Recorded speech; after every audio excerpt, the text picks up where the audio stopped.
ঈশ্বরের কাছে নিজের মনের ভক্তি নিবেদন করার নানা পদ্ধতি আছে। হিন্দু ধর্মে গৃহস্থ বাড়িতে সব থেকে যে পুজোটা হয় সেটাই হলো সত্যনারায়ণ পুজো। যে কোনো দিনই এই সত্যনারায়ণের পুজো করা যায়, তবে একাদশী ও পূর্ণিমায় এই পুজো সব থেকে শুভ। বিষ্ণুরই অন্যতম রূপ হলেন সত্যনারায়ণ, যিনি চিরসত্য, তাই হলেন তিনি। এই পুজোর নিয়ম আছে, এই পুজো করতে গেলে কিন্তু মনে কোনো শঠতা, কপটতা, মিথ্যে কোনো কিছুই জমিয়ে রাখা যাবে না। সত্যনারায়ণ পুজোর সব থেকে প্রধান প্রসাদ হলো এই সিন্নি। দেখতেই পাচ্ছেন কি সুন্দর করে সমস্ত জিনিসগুলো গুছিয়ে রাখা হয়েছে। বামন জেঠু এবার পুজো শুরু করবে। সিন্নিটাকে ঠিক এইভাবে সাজানো হয়েছিল।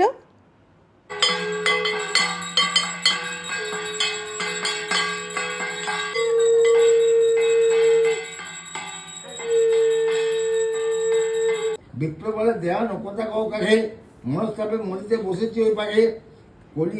কেমন লাগলো আপনাদের এই সত্যনারায়ণ পুজো? অবশ্যই কিন্তু জানাবেন।